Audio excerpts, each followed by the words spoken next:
This is TWiT. All right, I have a new phone, and I think a new love in my life. This is the Droid Turbo from Verizon. Now, I'm holding it up next to, maybe this would be better to show it over here, holding it up next to my Moto X. These are really very similar phones. The Moto X, second generation, I was so excited by this phone because, you know, it's close to a pure Google experience. I loved the leather back from Horween, and I really was looking forward to, you know, kind of a much improved Moto X experience. And I was in every respect except one. The battery life, a little scant. A little scant. I couldn't quite get through the day. And, you know, I took this to London with me, and the fact that by the time, you know, it was dinner time, I had to retire this phone really made me sad. So I had high hopes for when this came out. This is the Droid Turbo. Now, there's some negatives you should know about Verizon only, so don't even consider this if you're not a Verizon customer, although there are rumors that they're selling this in Latin America under the Droid Max name. 3,900 milliamp hour battery. That's 50% more than the Moto X, and it's, for that reason, a little bit thicker, a little bit heavier, and they don't have the same Moto Maker style backs. You only have three choices: ballistic nylon and the metallic glass. This is the red metallic glass. You don't have a lot of choices in memory either. The red and black metallic glass have 32 gigabytes of storage. You could get 64 gigs, but only if you get the nylon back. I decided not to go with the nylon back. I kind of like red. And I think for many of us, 32 gigs is probably enough. They have upped the specs. This is a spec giant. Not only the Snapdragon 805 at, I think it's 3.7 gigahertz. You've got very high-end GPUs.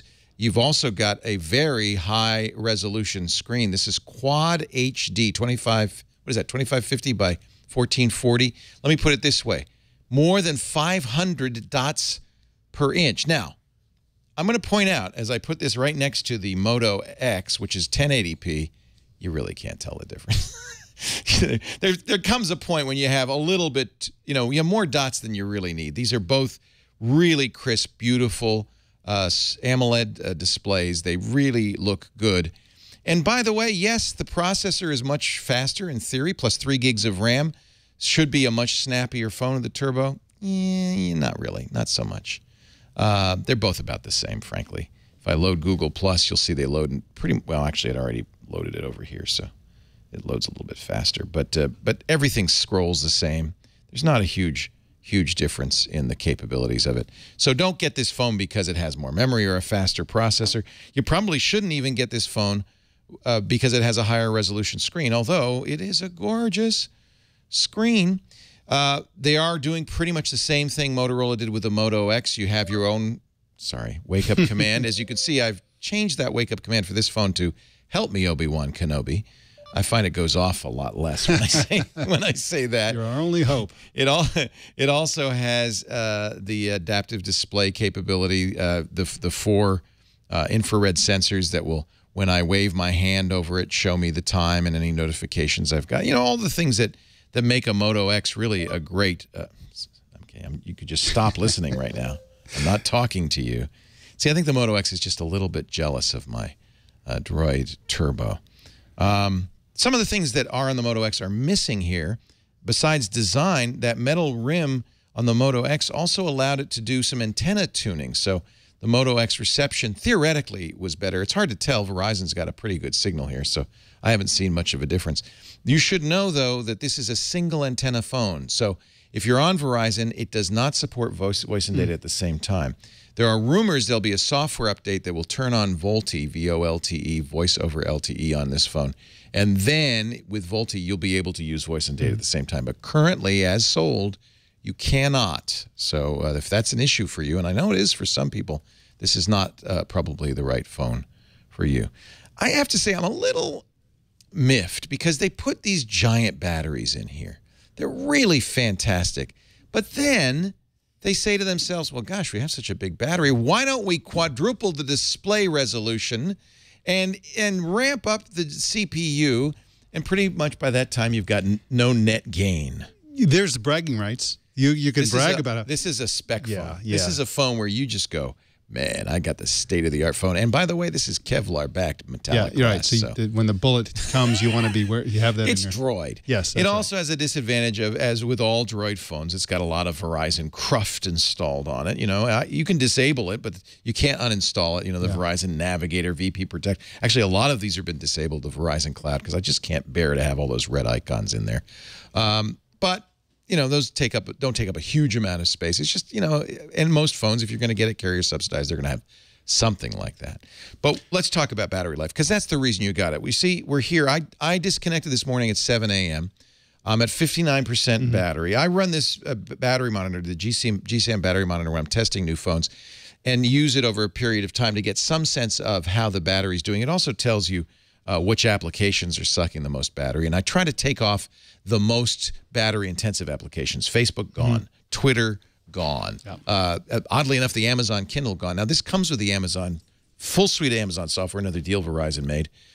So you can't uninstall Amazon Kindle, but you could disable it. And that was one of the things, even though I had no Kindle books on here, I hadn't signed up for the Kindle account, that it just kept waking up the phone. So I turned all that stuff off. According to GSAM, I can expect about 20 hours of battery life.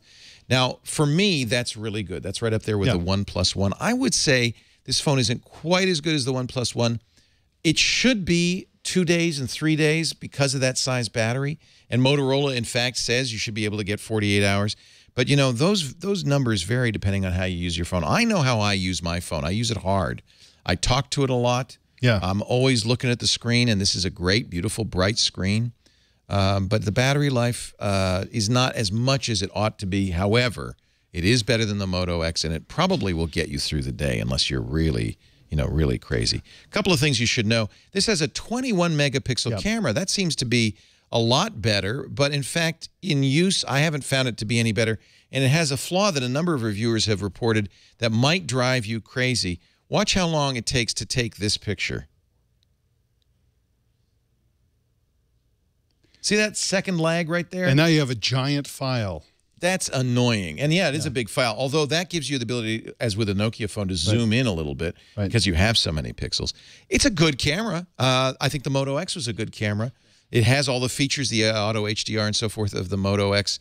But that little lag, every time you take a picture, that could be a little bit annoying. So we're going to have to mark it down just a little bit for that. On the pros and cons, well, the pros, there's no higher spec phone than this. This has got everything you'd want in it, including a 500+ dots per inch screen. Wow.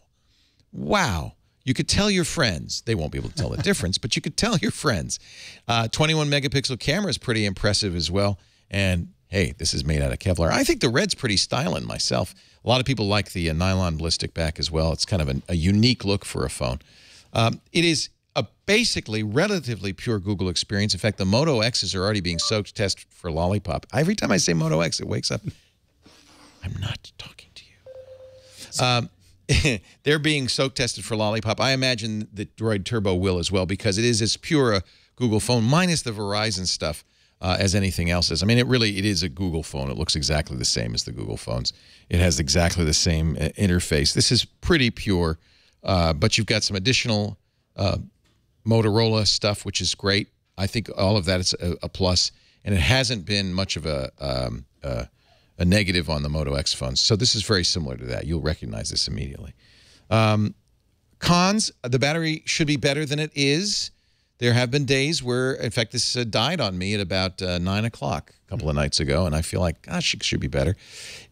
One more pro. Like the Moto X and the Galaxy Note 4 and a lot of new Snapdragon-based phones, it does do the rapid charging. That's a Qualcomm feature. It does require a specialized rapid charger. I played around with it a little bit. It thinks that the Galaxy Note 4 rapid charger is a rapid charger. The Galaxy Note thinks that the Motorola rapid charger is a rapid charger. So this is a standard that goes beyond any particular manufacturer. It does charge it up fast, about 50% in half an hour. That's nice. I certainly recommend using it. The other thing that's unique about this, it supports Qi charging, wireless charging. So I have a Qi stand by my bedside. I put this in there and charge it, and that's a very nice and easy way to do that. The Moto X does not support that. I feel like the Moto X is just jealous now. It's just getting jealous. That's why you need a battery, because it's always going on accidentally. The cons on this, as I said, I would like to see more for the battery life. It is thicker. It is heavier. That doesn't bother me so much. It feels like a manly phone. Manly. And that's what the Droid brand, frankly, was all about is, you know, power, more power. A definite buy on the Droid Turbo. If you're looking for Moto X-like capabilities of fairly pure Google experience and a phone that has state-of-the-art across the board, you can live with a few of the negatives like the little lag in the picture. By the way, that could be fixed in an update, as could be the issue with voice over LTE. If you can live with those, I would say a definite buy on the Droid Turbo.